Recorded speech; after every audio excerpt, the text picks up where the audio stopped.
Dyscalculia isn't a familiar term for a lot of people, but how about you?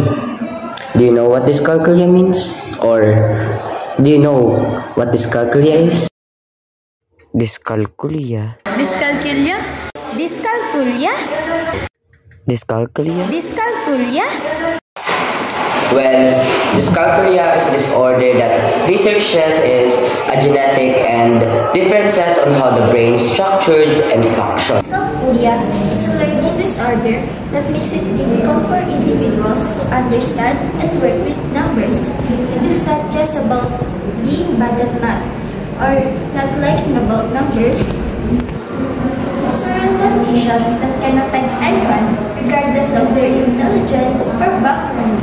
Despite its prevalence, dyscalculia is often misunderstood or stigmatized. Many people with dyscalculia are made to feel like they're not trying hard enough or that they are just not mathematically inclined.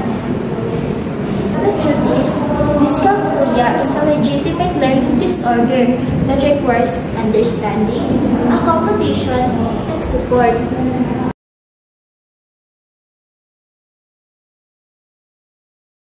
Mahirap po kasi tingin ng mga tao ko. Alam kung bakit hindi ko kaya. Ang hirap ng alamin sa sarili.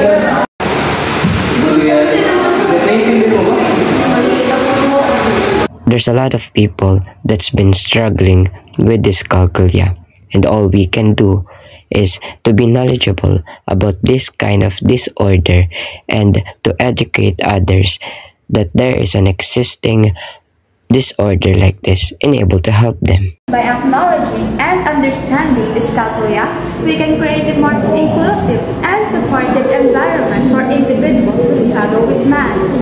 We can provide tools and resources they need to succeed, and we can help to break down stigma and shame that often surrounds this condition. So let's spread awareness about dyscalculia. Let's educate ourselves about this condition, and let's work to create a more supportive and inclusive society for everyone.